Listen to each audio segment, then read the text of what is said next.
The coronavirus pandemic has taught us many valuable lessons. One of them, how important a strong Wi-Fi connection can be. The city of Grand Rapids taking that one step further, and they're now providing free Wi-Fi at 10 public parks scattered throughout the city. Justin Kolar explains new tonight. Well, Brian, remember when we weren't allowed inside the building? Remember when every Zoom call had to be taken from home? How difficult that was. Now imagine if you had to do all of that, but you didn't have Wi-Fi. Some people still don't have it. There is good news, though. You can now take those important calls which require internet connectivity from your local park. I don't see how it could hurt anything. This is Kim Garter. She's not taking an important business call right now.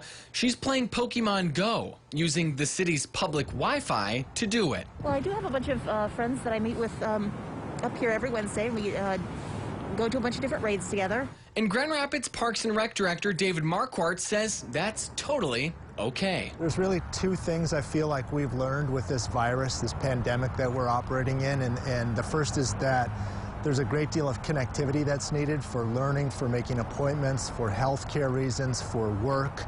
And the second thing I think that we've learned is that there's a great deal of need for restoring one's personal, mental, and physical health. And what better place to do that than at a public park?